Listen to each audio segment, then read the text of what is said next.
Share বাজার কিছুদিন ধরে যেমনি বলা হয়েছিল মার্চের পর বাড়বে, এপ্রিল থেকে বাড়াও শুরু হয়েছিল।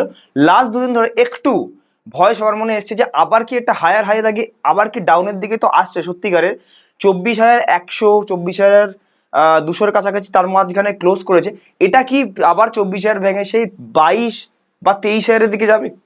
তো এখানে লোকের যেটা ভয়, সেটা আমি আজকে আপনাদের রিপ্রেজেন্ট করবো একটা রিসার্চ, শর্ট টেকনিক্যাল রিসার্চ, কোনো ম্যাক্রো না। বাজার সামনের সপ্তাহে নেক্সট উইকের মধ্যে কি 25,000 ছবে, নাকি এই দুদিনের যে পতন হয়েছে এই দুদিনের পতনটাই কারণ হবে 24,000টা ব্রেক করে 24,000টা ভেঙে নিচে বাজারকে নিয়ে আসার জন্য? তো ফার্স্টে আমরা বলি, যদি আপনি টেলিগ্রামে সব আপডেটস পেতে চান, নিচে ফ্রি অফ কস্টে লিঙ্ক দেওয়া আছে, জয়েন করতে পারেন। আর আমি বলেছিলাম যে 2027 সালে আমরা একটা রিসার্চ নিয়েছিলাম, 2027 সালে, যেটা 2023 থেকে বলে যাচ্ছেন রিসেশন আসতে পারে। সেটার কিভাবে ফায়দা নেবো না নেবো সেটা যদি পার্ট 2 হিসেবে চাই, আগের ভিডিওর পার্ট 2, তাহলে 3,000 লাইক, 1,000 কমেন্ট, আগের ভিডিওতে বলা ছিল 1,000 শেয়ার, একটাও আপনারা করে দেননি। জানি না, হয়তো ভিডিও ভালো লাগেনি হয়তো, বাট দেখেছেন আপনারা 16,000 জন ক্লোজ এসছি আমরা, 2,500 লোক মতো লাইক করেছেন, অ্যান্ড 650 জন মতো কমেন্ট আছে এক সপ্তাহে, আর 800 জন মতো শেয়ার করেছেন। Very good. কিন্তু আমার এখানে দেখুন, প্রত্যেক 5 জনের মধ্যে যদি একজনই লাইক করেন, 5 জনের মধ্যে একজন লাইক করলেই 3,200টা লাইক হয়। তাহলে আপনারা দেখছেন কিন্তু লাইক করছেন না। আমার কিছু না এখানে, মোরাল অফ দ্য স্টোরিতে কি আসি, আমি তো এই অ্যানালিস্ট এখন করবোই, বাট আমার এখানে কিছু না। আমি আমার রিসার্চ নিয়ে বসে আছি, আমি জানি যে কি হবে না হবে। আপনাদের জানলে ইচ্ছে, জানলেন না কারা?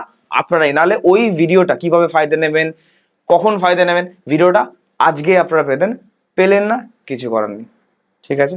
ওকে, তো ওই জন্য বলি সিরিয়াসলি নেবেন, না হলে রাজ কর্মকার কোনোদিন যেটা বলে সেটাই করে, আমার কোনো ফারাক পড়বে না। আমার কাছে অলরেডি আছে রিসার্চটা, আমি জানি সেটা, আর আমার ক্লায়েন্টসদের ফায়দা সেটা পেয়ে যাবেন, আপনারাই পাবেন না।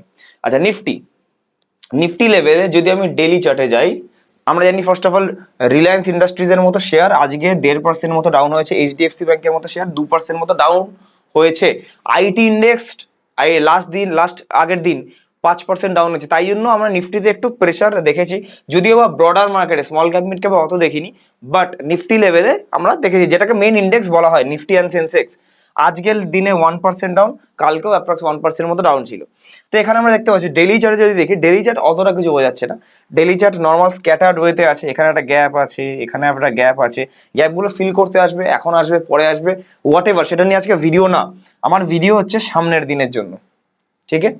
এখানেও একটা গ্যাপ আছে যেটা আপ হলে ফিল করবে, কিন্তু ডেলি চার্ট থেকে অতটা কিছু বোঝা যাচ্ছে না, যেটা টেকনিক্যালি মান্থলি উইকলি চার্ট থেকে বোঝা যাচ্ছে। উইকলি চার্ট থেকে একটা জিনিস যারা বেসিক বোঝা যাচ্ছে, সেটা হচ্ছে এটা 30th মার্চের একটা উইক, অ্যান্ড এপ্রিলের ফার্স্ট উইক ক্লোজিং দিয়েছে আপ, এপ্রিলের ফার্স্ট উইক, এপ্রিলের এটা হচ্ছে ফার্স্ট উইক, এটা হচ্ছে সেকেন্ড উইক, ফার্স্ট উইক এইটা, সেকেন্ড উইক এটা, থার্ড উইক এইটা, অ্যান্ড ফোর্থ উইক এটা ডাউনের দিকেই দেবে, I think so.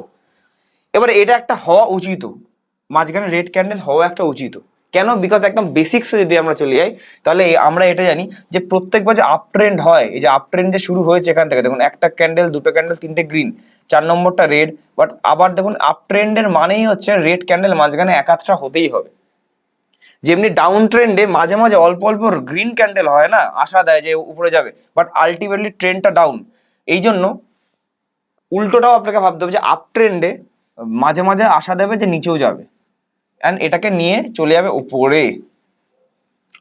Similarly up ট্রেন্ডে মাঝে মাঝে একটা red candle is healthy sign, যে আমার রেড ক্যান্ডেল মানে এখান থেকে যাবে নিচে ঘুরে যাবে, সেরকম প্রত্যেকবার ভাববেন না। রেড ক্যান্ডেল মানে এটা ভাববেন যে এখানে একটা হেলদি, আমি একটা, যদি এটা 24,000 অব্দি যায়, যেতেই পারে, যেটা আমাদের সাইকোলজিক্যাল সাপোর্ট আমরা বলে থাকি, 24,000 গেল, অ্যান্ড ওইখান থেকে আমার বাউন্স ব্যাক করে আবার হয়তো 25,000-এর কাছে গেল, বা এখানে একটা গ্যাপ আছে 25,200, 100-এর কাছে, সেটা আমাদের ফিল করলো ফার্স্টে, সেটা হতেই পারে। অ্যান্ড আপ তো যেতেই হবে, শেয়ার বাজার আর মানুষ দুজনকে কোনো না কোনো দিন আপ যেতেই হবে, রিয়েলিটি অফ লাইফ। তো তাই জন্য 24,000-এর এখানে সাইকোলজিক্যাল সাপোর্ট আছে, খুব ক্রুশিয়াল। এই জায়গাটাতে আমরা একটা রিটেস্ট দেখলে দেখতে পারি, কিন্তু এইটা রেড ক্যান্ডেলটা কিন্তু একটা হেলদি সাইন। কেন? আপ ট্রেন্ডটাকে আমরা আঁকি যখন ড্র করি, এরকম আঁকি। তো আপনি ভাবুন, এই যে আপ যাওয়ার পর একটু যে ডাউন হচ্ছে না, একবারে তো এরকম হয় না কোনোদিন, অ্যান্ড সেটা যে যেমন উপরে ওঠে সে তেমন নিচে আসে। তো ওর থেকে অল্প একটু ডাউন গেলো, এইটুকুন যে আপ গেছে এর ডাউনটা রিস্কটা হয়ে গেল শেষ। আবার ফ্রেশ একটু আপ যাবে, আবার ফ্রেশ কোনো না কোনো সময় ডাউন যাবে। তাই জন্য এই ডাউনটা ভেবে নিন এখন আসতে চলেছে অল্প এক সপ্তাহের জন্য, বা এই সপ্তাহটা হয়ে গেছে, বা আর এক দুদিন। ঠিক আছে, নেক্সট এটা কেন হয়েছে যদি বলি, ফার্স্ট অফ অল এটা হচ্ছে ক্রুড অয়েলের যে আপ হয়েছে। ক্রুড অয়েলটা দেখবেন এক সপ্তাহে একটু আপ হয়েছে 90 আপ। অ্যান্ড ব্রেন্ট ক্রুড যেটা সব থেকে ইম্পর্টেন্ট, ব্রেন্ট ক্রুড এটা আপ হয়েছে 100-র উপরে। আগেন 100টা একটা সাইকোলজিক্যাল লেভেল, 100-র উপরে যাওয়া মানে একটা মানুষের মাথায় হিট করেছে। ব্রেন্ট ক্রুড 100-র উপরে, যেটা কিছুদিন আগে মোটামুটি কিছু মাস আগে 60, 50, 60, 65-র কাছে ছিল, তো এটা 100-র উপরে। আগেন 102-3-এর কাছে কারেন্টলি আজকে এখন ট্রেড করছে। কেন ব্রেন্ট ক্রুডটা ট্রেড করছে? বিকজ একটুখানি ডার্ক মাহল হালকা আছে, বেশি না, হালকা আছে। যেটা আচ্ছা, ফার্স্ট অফ অল অ্যাডভার্টিজমেন্ট গুলোকে ক্যান্সেল করবেন। কোনো এখানে পলিটিক্যাল পার্টির আমি সমর্থন করছি না, এটা নর্মাল অ্যাডভার্টিজমেন্ট এসছে। আচ্ছা, ডোনাল্ড ট্রাম্প বলেছে যে ইউএস এর টোটাল কন্ট্রোল আছে স্টেট অফ হরমুজের উপর, যেখান থেকে তেল যাচ্ছে। বলছে ইরানকে, বলছে নয় পুরো সব জাহাজ ছাড়তে হবে, নয় পুরো বন্ধ থাকতে হবে। তো ইউএস এর কথা মতো চলছে এখনের জন্য। আমরা জানি যবে থেকে পিস টক্স হয়েছে স্টেট অফ হরমুজটা পুরো ইউএস এর কথা মতো চলছে, এখনো অবধি আছে, সেটা চেঞ্জেস হয়নি। ইরান সেটাকে বলছে যে আমি এখন কারেন্টলি কথা বলতে চাইছি না, আমি কখন কথা বলবো যখন ইউএস আমার উপর আবার কোন জাহাজ যাবে বা কোন জাহাজটা হবে, আমার রেভিনিউ আসবে পার জাহাজ $2 মিলিয়ন ছাড়ার জন্য, সেটা ইরান আবার চাইছে। বাট সেটা এখন হচ্ছে না আর কি, ওর জন্য পিস টক্সটা আগে এগোচ্ছে না।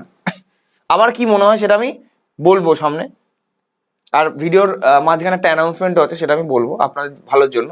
আচ্ছা, নেক্সট লাস্ট দুদিনের ডাউনের আর একটা কারণ হচ্ছে, আমরা যদি ক্যাশ প্রভিশনালে যাই, এফআইআই ডিআইআই ডেটা আমরা দেখছি এপ্রিল ঢুকতে ঢুকতেই মোটামুটি এফআইআই এর 10 তারিখের কাছ থেকে অল্প অল্প ছোট ছোট কিছু বাইং শুরু হয়েছিল, ছোট ছোট একদম। কিন্তু সেলিং তো হতেই থাকে, এমন কোনো বড় বিষয় নয়। সেলিং হওয়ার পরেও মার্কেট তো আপ হচ্ছে। কিন্তু সব থেকে মেন ইম্পর্টেন্ট ট্রিগার যেটা আগের দিন দেখা গেছে, যেটা আপনারা হয়তো অনেকে খেয়াল করেননি, সেটা 22 তারিখ মানে আগের দিন, কালকে এফআইআই অ্যান্ড ডিআইআই আমরা কি দেখি, এফআইআই সেল করলে ডিআইআই বাই করে। এফআইআই ডিআইআই অনেক দিন পর, মাল্টিপল ডেজ পর, অনেক দিন পর দুজনেই একসাথে সেল করেছে। তো দুজনের সেলিং মিলিয়ে 3,000 কোটি টাকার উপরে সেলিং হয়েছে। এখানে এফআইআই যদি 3,200 কোটি টাকা আজকে সেল করে, এ 900 কোটি টাকার বাই করেছে। এখানে যদি 1,900 কোটি টাকা সেল করে, এ 2,200 কোটি টাকা বাই করেছে। এরকমই চলতে আসে, দেখুন রিভার্স হয় সবসময় বেশিরভাগ। এখানে একটা দেখুন অল্প কোনো দুজনেই বাইং করেছে, এটা অনেক দিন পর কি হলো, দুদিন সেল করলো, দুজনেই সেল করলো একসাথে। তাই জন্য একটা ওখান থেকে একটা গ্যাপ ডাউন আমরা দেখতে পেয়েছি, এটার জন্য একটা প্রেসারে। কারণ ডোমেস্টিক আর ফরেন দুটো একসাথে সেল করছে, তার মানে কেউ বাইংই করেনি, ইনস্টিটিউশনদের মধ্যে কেউ বাইংই করেনি। এখান থেকে আমরা দুটো জিনিস বলবো, একটা হচ্ছে আমাদের অ্যানাউন্সমেন্ট, আর একটা আমার কি মনে হয়, তারপরে কমেন্টে যাব। একটা হচ্ছে অ্যানাউন্সমেন্ট, আর একটা হচ্ছে আমার কি মনে হয়। ফার্স্ট অফ অল আমার কি মনে হয়, তারপরে কিছু স্টকসের ব্যাপারে একটু ডিসকাস করব, ঠিক আছে? তো সেটা আমরা পরে আসছি। আমার কি মনে হয়, আমার এটাই মনে হয় যে লেটস সে ফ্রাইডে, কালকে 24,000 এলো বা ক্লোজিং দিলে, এটা আমি জানি না, আমি ইন্ট্রাডে বেসিসে আমি আমার অ্যানালিসিস ওরকম করতে পারি না। আমি ম্যাক্রোস দেখি বলে একটু লং টার্ম অ্যানালিস্ট আমি করতে পারি, ইন্ট্রাডে বেসিসে শর্ট টার্ম উইক এক সপ্তাহ আমি করতে পারি না। বাট তাও আমি একটা করছি, বিকজ আমি ম্যাক্রো নিয়ে স্টাডি করছিলাম। আপনাদের লাইক টার্গেট হয়নি বলে ম্যাক্রো ভিডিওটা আমি বানাতে পারিনি, আমি প্রিপেয়ার ছিলাম না এই ভিডিওটা বানানোর জন্য। তাও অনেকে ভয় পাচ্ছিল যে মার্কেট আবার ডাউন যাচ্ছে, কেমন কি হতে পারে, তাই এই জিনিস ভিডিওটা বানালাম। তো এমন করে ভাববেন না যেটা অ্যাকিউরেট বা যেমনি আমি প্রত্যেকবারের মতো অ্যানালাইজ করি সেরকম না, বিকজ আমি রেডি ছিলাম না ওটা। তো 24,000 লেভেলে, ঠিক আছে, হলো সাইকোলজিক্যাল লেভেল, এটা আসলে আসতেই পারে, রাইট? আমার মনে হচ্ছে নেক্সট উইক পিস স্টক, আমি যেটুকু ম্যাক্রো বুঝি সেটুকুনি বলছি, piece stocks between US and Iran বাড়তে পারে, পিস বাড়তে পারে। অনেকে বলছে না ডিস্টার্ব হতে পারে, এই হতে পারে, সেই হতে পারে। আমার মতে উইক এন্ডে, হয়তো শুক্রবার মার্কেট বন্ধ হওয়ার পরে, বা শনিবার বা রবিবার বা সোমবার, হোয়াট এভার, আমার মতে একটা কিছু মাসের জন্য টেম্পোরারি সিজফায়ার চলছে। সিজফায়ার ঠিক আছে, বাট এখন বলছে ডেডলাইন ফার্স্টে 2 সপ্তাহ, তারপরে বলছে 55 দিন, ওইসব না, কিছু মাসের জন্য, অনির্দিষ্টকালের জন্য একটা টেম্পোরারি সিজ ফায়ার আমরা দেখতে পারি। আমার মতে আই ক্যান বি রং, প্রত্যেকবার ঠিক হওয়া সম্ভব না, ভগবানের ভুল হবে, শেয়ার মার্কেটে জানি, আমি একবার চাই নিজে আমি ভুল হই, বাট আমার মতে একটা টেম্পোরারি সিজ ফায়ার নেক্সট উইকে আমি দেখতে পারি। অ্যান্ড টেম্পোরারি সিজ ফায়ার যখনই যদি হয়, তাহলে আমরা মার্কেটকে একটু হলেও দেখতে পারি আপে। কোথায় আপনি দেখতে পারি? অ্যাট লিস্ট ডেইলি ক্যান্ডেলে যদি যাই, ধরুন এই অবধি আসলো 24,000, এই অবধি আসলো, লেটস সে 24,000, 24,100, হোয়াট এভার, এখান থেকে ঘুরে আমি আবার এই গ্যাপ ফিল করে অ্যাটলিস্ট এই অবধি যেখান থেকে পড়েছিল এই অবধি দেখতেই পারি, মানে আবার যেখানে ছিল সেখানে আলটিমেটলি যেতে পারে। খুব ভালো পি স্টক্স হলে এই গ্যাপটাও ফিল করে দেবে, 25,000-এর কাছে চলে আসবে নেক্সট উইকেই।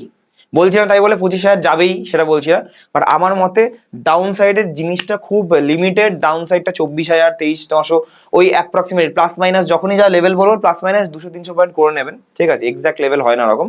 কিন্তু আমার মতে ট্রেন্ড যেটা ইম্পর্টেন্ট, ডাউন না আপ, আমার মতে, যেহেতু আমি ওয়ান সাইডেড কথা বলি, টু সাইডেড বলি না, আমার মতে নিচে যাওয়ার আমার রিসার্চে খুব কম চান্সেস রেদার দেন উপরে যাওয়াটা বেশি চান্সেস। কেন? রিজন বিং এই একটা অ্যানালিসিস, এটা আগেন কেউ জানে না পিস্টক্স হবে কিনা, বাট আমার মতে নেক্সট উইকেই, আপকামিং উইকেই বা এই উইকের উইকেন্ডে আমরা একটা পিস্টক্স দেখতে পারি। যেটুকু আমি ম্যাক্রো বুঝি আগেন সেটুকুর উপরই আমি বুঝলাম যে এবার পিস্টক্স একটা হওয়া উচিত, নাহলে সামনে মিড টার্ম পোলও আসছে নভেম্বরে, এই বছরের শেষে ডোনাল্ড ট্রাম্পের খুব বাজে অবস্থা হবে যদি এটাকে এখান থেকে লেট করে। যেটুকু আমি ইকোনমিক্স পলিটিক্স এগুলো আমি বুঝি সেইটুকুনি হিসাবে বলছি, খুব তাড়াতাড়ি এপ্রিলের মধ্যে এটা করে নেওয়া উচিত, নাহলে কিন্তু আস্তে আস্তে বিগড়ে যাবে ডোনাল্ড ট্রাম্পের একটা পজিশন মিড টার্ম পোলে, সেটা এফেক্ট হলে খুব বাজে একটা জিনিস, রাইট? লেটস সি কি হয় সামনের দিনে। অনেকে বলেন না কিভাবে অ্যানালিস করে, আমরা অ্যানালিস সেটাই করি, ধরুন সামনের দিনে আপ যাক, আমি যেমন নর্মাল বললাম, আমার অ্যানালিসের ভিত্তিতে আমি যেটা অ্যানালিস করলাম, ওয়ান সাইড অ্যানালিস করলাম, সেরকম হিসেবে যেন মার্কেট রিয়াক্ট করে। মার্কেট বলে দিল পি স্টক্স হয়ে গেল, তারপরে বললাম যে মার্কেট ওপরে যাবে, তাহলে আমার কাজ কি? আমি কি অ্যানালিস্ট সেই হয় যে আগে থেকে বলে দেবে কোথায় আপ যাবে কি ডাউন যাবে, সেই হিসাবে যেন বাজার নিউজ নিয়ে আসে, সেই হিসাবে বাজার যেন এখানে বললো পি স্টক্স হতে চলেছে অ্যান্ড সত্যি আপ হয়ে যায়, এটাকে বলা অ্যানালিস্ট সে হয় না যে নিউজটাকে পড়ে শুধু বলে আপ যাবে কি ডাউন যাবে, নিউজ পড়ার আগে নিউজ সেরকম যেন বাজার আনতে হয়, রাইট? চলুন, তো যদি ভিডিওটা ভালো লাগে কমেন্ট করবেন। অ্যান্ড আপনাদের জন্য একটা খুব, যারা আমাদের রিসার্চে যুক্ত হতে চান, ইন্ডিভিজুয়াল স্টক বেসিসে যুক্ত হতে চান, আমি জানি লিস্টেড মার্কেটে স্টকসে ইনভেস্ট করতে গেলে 50 lakhs লাগে, সেবি রুল, পিএমএসএ, সেটা আপনাদের অনেকের সামর্থ্য নেই, থাকলে খুব ভালো।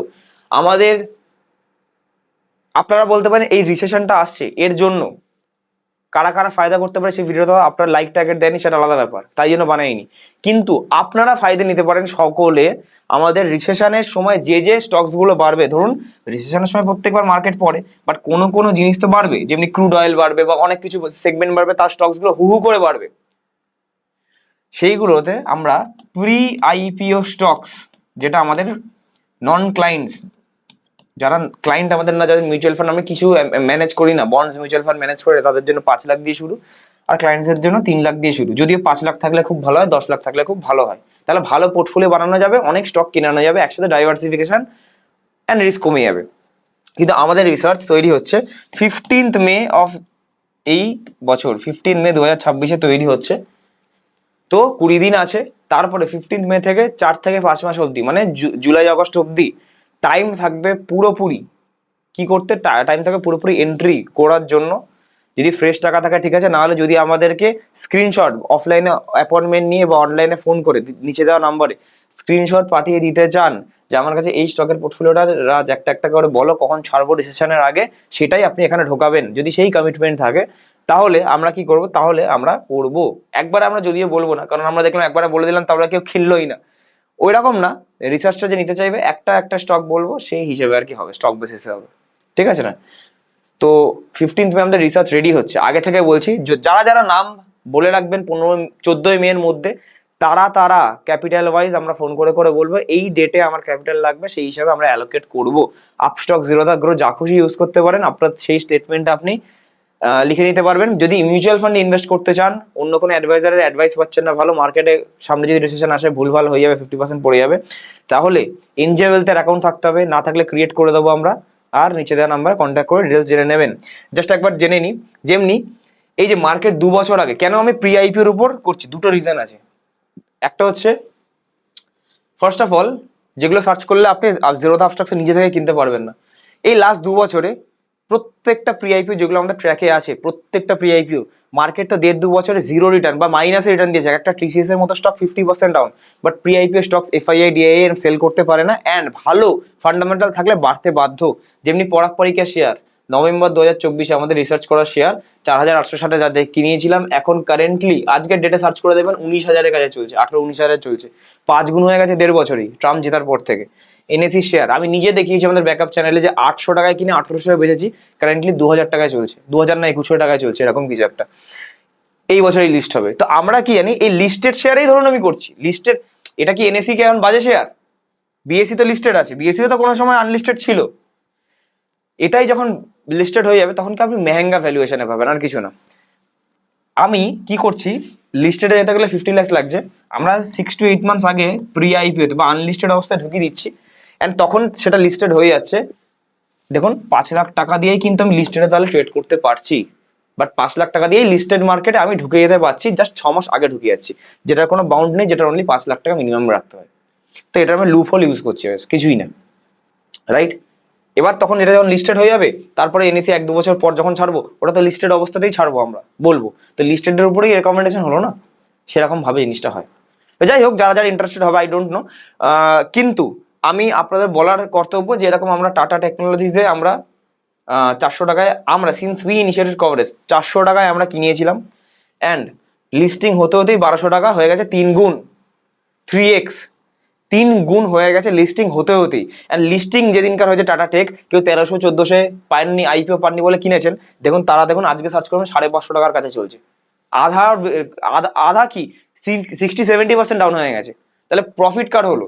যদি এখন 550তেও চলে, যেখানে 400 কিনেছে প্রি আইপি অবস্থা, সে এখনো রেখে দিলে প্রফিটে আছে, বা এখানে ছেড়ে গেলে তো 2-3 গুণে বেরিয়ে গেছে। সিমিলারলি ওয়ারি এনার্জিস নাম যেগুলো শুনেছেন, ইক্সিগো নাম শুনেছেন, 83 রুপিসের শেয়ারটা লিস্টিং হতে হতে 138, অলমোস্ট ডবল। 800 টাকার শেয়ারটা 3 গুণ, 2300 লিস্টিং হয়েছে। এগুলো দেখুন, সুইগি 355 শেয়ারটা লিস্টিং হয়েছে 390-400 টাকার কাছে। তো ওই জন্য আগে থেকে গেলে আমার প্রফিট। আমি এমন একটা ছেলে, আমি একমাত্র দেখি হচ্ছে ROI, রিটার্ন অন ইনভেস্টমেন্ট। তো আমাকে 2 to 3 ইয়ার্স, ম্যাক্সিমাম 4 ইয়ার্স যেটা দিতেই হবে। ইনস্ট্যান্ট তাড়াতাড়ি বড়লোক আমি বানিয়ে দিতে পারবো না, ওসব ফ্রড আছে কাজ আমরা করি না, যেটুকু পারবো সেটুকু করবো। এখানে কার রিসার্চ থাকবে? আমরা যেমনি মার্কেটকে বলি না কোন দিকে যাবে না যাবে, তাটা মার্কেট প্রত্যেকবার বলতে পারছি।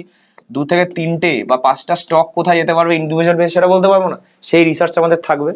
কখন এক্সিট করতে হবে যেটা ট্র্যাক করতে পারবো পেছনে আপনার পোর্টফোলিওটা, এক্সিট পয়েন্টটাও আমাদের থাকবে, সেটা মিউচুয়াল ফান্ড হোক, স্টকস হোক, বন্ডস হোক, ডিবেঞ্চার হোক, এআইএফ হোক, পিএমএস হোক, এনিথিং। ঠিক আছে? তো এটা আমাদের হচ্ছে 15 মের মধ্যে আপনাদের জাস্ট জানিয়ে দিতে হবে। জানিয়ে দিলাম। অনেকে জিজ্ঞেস করছিলেন যে রিসেশনের সময় কিভাবে আপনাদের ফায়দা নেব, এই ভালো রিসার্চে ফায়দা ঢুকে গেলে আগে থেকে ঢুকিয়ে রাখছি, বিকজ রিসেশন আসলে এই স্টকগুলোই ফার্স্টে বাড়বে। তখন রিসেশন স্টার্ট হয়ে গেলে একবারে এক সপ্তাহে 20-30% বেড়ে যাবে, তখন ঢুকে লাভ নেই। আগে থেকে ঢুকে রাখছি, প্রথম 3-4 মাস রিটার্ন আসলো না, দরকার নেই, ঢুকে বসে আছি, রিসেশন আসলো বেড়ে গেল, দ্যাটস ইট। এটাই হচ্ছে ফান্ডা। চলুন কমেন্টের দিকে চলে যাই। দাদা আমার এনজেতে অ্যাকাউন্ট আছে। আচ্ছা, ফার্স্ট অফ অল, যদি এই ভিডিওর পার্ট 2 বা এরকম নেক্সট উইকের কিছু চাই, বা সিসফায়ার টক্স বা ম্যাক্রো নিয়েই ভিডিও চাই, নিচে কমেন্ট করবেন। এই ভিডিওর লাইক টার্গেট আমি রাখছি একটু কম করে রাখছি, 2000 লাইকস, 500 কমেন্ট, দেখুন কমিয়ে দিলাম, অ্যান্ড 500 শেয়ারস। এটা আমি লাইক টার্গেট রাখছি, নিচে করবেন। ম্যাক্রো নিয়ে যেমনি আমরা ইন্টারেস্টিং ম্যাক্রো পুরো দেশ বিদেশ নিয়ে ভিডিও বানাই, আবার নেক্সট ভিডিওটা সেরকম একটা কিছু একটা পেয়ে যাবেন, রাইট? দাদা আমি এনজেতে, আমার এনজেতে অ্যাকাউন্ট আছে, কিন্তু যার কাছে আছে তিনি অ্যাক্টিভলি কিছুই করেন না, বেশিরভাগই অ্যাক্টিভলি কেউ কিছু করেন না, না ব্যাংক, না ডিরেক্ট প্ল্যাটফর্ম, না নর্মাল এজেন্টস বা এদিক ওদিক অ্যাডভাইজার, নর্মালি কেউই করে না অ্যাক্টিভলি আমাদের মতো, বিকজ আমরা ইয়াং ব্লাড, আমরা কাজ করে বাড়তে চাই, তো কেউ করেও না, অতটা নলেজের অভাব থাকে। ওনাকে না জানি ওনার কাছ থেকে আপনার কাছে অ্যাকাউন্ট ট্রান্সফার করা কি সম্ভব? দি অ্যান্সার ইজ ইয়েস। ওটাকে বলা হয় এনজে অ্যাকাউন্ট লেভেল শিফট। বাড়িতে বসে বা আপনি আমাদের অফিসে এসে একটা ওটিপি দিয়ে হয়ে যায়, তো ওটা শিফট আমাদের কাছে চলে আসবে। এবার যেটুকু পোর্টফোলিও ভ্যালু আছে, ধরুন আপনার ক্ষেত্রে অ্যাপ্রক্স 23 লাখ, ওটা আমরা চেঞ্জেস সুইচেস যাতে আপনার পোর্টফোলিও ভ্যালু না হয়, মোটামুটি আমাদের পরিচালনায় চলবেন। বাট হ্যাঁ, ইনস্ট্যান্টলি কিছু হবে না, 6 মাস 1 বছর দিতে হবে সাজানোর জন্য। তারপরে আমাদের বেস্ট রেজাল্ট 4 থেকে 5 বছর যদি আমাদের মতো থাকে না, আমাদের এই রিসার্চ যেমনি আমরা করি 4 to 5 years দিয়ে রাখেন, 4 থেকে 5 বছর তো আপনার মার্কেটে ধরুন আছেই অনেকেন, রিসার্চ ছাড়া কিছুই হয়নি, টাইম নষ্ট হয়েছে। তার থেকে রিসার্চ নিয়ে দেখুন, 4 থেকে 5 বছর আকাশ পাতাল তফাৎ হয়ে যাবে। নেক্সট ইজ, আচ্ছা অভিষেক থাকা, থ্যাংক ইউ। আমাদের customer client privately West Bengal হোক বা ইনসাইড বা ইন্ডিয়া হোক, ইউটিউবে এত রিসার্চ অ্যানালিস্ট হবে, এটা analyst macro economics and stock market নিয়ে আর কেউ করে বলে আমার মনে হয় না। এত pure knowledge with accurate market prediction শুধু রাজ স্যার অ্যান্ড কৌশিকদা করতে পারে। Hats off, thank you so much for the compliment. এইসব কয়েকটা ভালো কমেন্টের জন্যই আমরা আপনাদেরকে ভিডিও পৌঁছে দিই আর আমাদের ভালো লাগে আরো বানাতে। নেক্সট, লিখে নিন নিফটি 2 বছরের মধ্যে প্রথমে 24,800, তারপর 27,000, তারপর 35, তারপর 40,000 যাবে। সেটা সবাই, একটা বাচ্চাও বলতে পারে 35 যাবে, 40 যাবে, সব 1 লাখও যাবে, 2 লাখও যাবে, 10 লাখও যাবে, বেঁচে থাকতে হবে শুধু আমাকে, 10 লাখের দেখে নেবো। কিন্তু কখন যাবে সেটাই মেন। রেসপেক্ট, এনাকে কিচ্ছু বলছি না, আমি ট্রোল করছি না, রেসপেক্ট করছি, বিকজ এনার নিজস্ব ওপিনিয়ন আছে, অ্যাটলিস্ট কিছু তো রিসার্চ নিজে থেকে করে বুঝতে পারছে। বাট আমি আপনার যদি অ্যান্সার দিই, এটা তো অলমোস্ট চলে গেছেই, ডান। এটাও হয়তো চলে যাবে এই বছরে, চলে যাবে, আমি তো বলেইছি। এইটা আর এটা যাবে, অবশ্যই যাবে, বাট এই 2 বছরে উল্টো হবে আমার মতে, আমি ভুল হতে পারি। একটা কোয়েশ্চেন ছিল, অ্যানালিসিস করার জন্য কোন কোন সোর্স থেকে রিসার্চ করা যায়, অ্যান্ড ইউএস অ্যান্ড ইন্ডিয়ান মার্কেটের নিউজ কোন জায়গা থেকে জানতে পারবো, একটু বললে ভালো হয়। অনেক ওয়েবসাইট আছে, ইউএস ইন্ডিয়ান নিউজ, মানি কন্ট্রোলের মতো ওয়েবসাইট আছে, প্লাস ইউটিউবে আমরা যারা ভিডিও বানাই তাদের থেকে জানা যেতে পারে। কিন্তু আমরা যে অ্যানালাইজ করি, যে 7-8 মাস আগে বলে দিই, যখন ইভেন যুদ্ধ শুরু হয়নি, সেটার সাথে তো নিউজের কোনো অ্যালাইনমেন্টই নেই, তখন তো নিউজই নেই।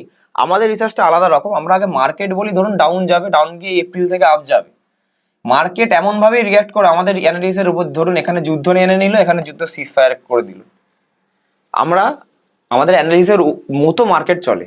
আমরা কি করবো বলুন? এটার জন্য আমাদের নিজস্ব থিওরি আছে, সফটওয়্যারস আছে, সেই জিনিসগুলো আমরা বলতে পারবো না কারেন্ট, বিকজ অনেক এএমসি বা অনেক অ্যাডভাইজার্স আমার ভিডিও দেখে, কপি করে নিতে পারে। দ্যাট ইজ দ্য রিজন ভাই আমাদের ইউএসপি, বিজনেসের ইউএসপি বলে, সেই জিনিসটা আমরা বলতে পারবো না। তাই জন্য আমরা ইভেন টাকা দিয়ে, অনেকে টাকা দিয়ে শিখতে চান কোর্স, বা আমাদের সময়ের অভাবের জন্য আমরা ইভেন রিভিউ যাতে না হয়ে যায় তাই জন্য শেখাইও না আমরা, বিকজ সময়ের অভাব, খারাপ মনে করবেন না, বাট এটা আমাদের বিজনেস সিক্রেট, সবার কিছু না কিছু একটা একটা থাকে, এটা আমার সিক্রেট আপনি বলতে পারেন। যতদিন আমি ভিডিও বানাচ্ছি, যতদিন আমার মনে হচ্ছে আমি রিটায়ার করছি না, যতদিন মনে হচ্ছে যারা যারা কাস্টমার এখনো হননি, ফ্রি অফ কস্টে ঠিকঠাক নলেজ পাচ্ছেন, ততদিন আমি আছি। যেদিন মনে হবে ইটস এনাফ, আমাদের যারা যারা প্রাইভেট কাস্টমার্স ক্লায়েন্টস হয়ে গেছে, এদেরকে নিয়েই আমি চলবো, সেটা 2028 হতে পারে, 29 হতে পারে, সেদিন তাদেরকে নিয়েই চলবো। আমরা হয়তো ইউটিউবে আর ভিডিও বানালামই না, রিটায়ার করবো, সারা জীবন তার বানাবো না, তখন আর পাবেন না। তখন আপনাকে এই আগেন দেখতে হবে যে দুদিকেরই বলতে হবে। আমার মতো ওয়ান সাইড অ্যানালাইসিস খুব কম বলে আমরা জানি, বাট এই রিসার্চটা করাটা অতটা সোজা নয়, পুরো গোটা টিম লাগে। তো আই হোপ আপনাদের ভিডিওটা ভালো লেগেছে। যদি আমাদের সাথে কানেক্টেড হতে হয় অ্যান্ড আমাকে এই পোর্টফোলিও বানাতে হয়, নিচে দেওয়া নাম্বারে কানেক্ট করতে পারেন। সোম থেকে শনি রাত 8টা থেকে 10টার মধ্যে, এটা আমার পার্সোনাল নাম্বার। আর একটা নাম্বার আছে 6289549836, ফার্স্ট এডটা কৌশিকের নাম্বার, যে কোনো কাউকে ফোন করবেন। বুধবার বা শুক্রবার থেকে অ্যাপয়েন্টমেন্ট নিতে পারেন, অবশ্যই অ্যাপয়েন্টমেন্ট নিয়ে আসবেন, বিকজ এখন ভোটের ব্যাপার আছে, তো এই জন্য একটুখানি বন্ধ থাকতে পারে আমাদের, ফার্ম বন্ধ থাকতে পারে, অফিস বন্ধ থাকতে পারে। আজকের জন্য এটুকুই রাখছি। যদি নতুন হন, সাবস্ক্রাইব করবেন, লাইক করবেন, শেয়ার করবেন, অ্যান্ড কমেন্ট করতে ভুলবেন না। Like target and comment target and share target হলে আমরা নেক্সট পার্ট আনবো। থ্যাংক ইউ সো মাচ সবাইকে। Keep investing, keep trading.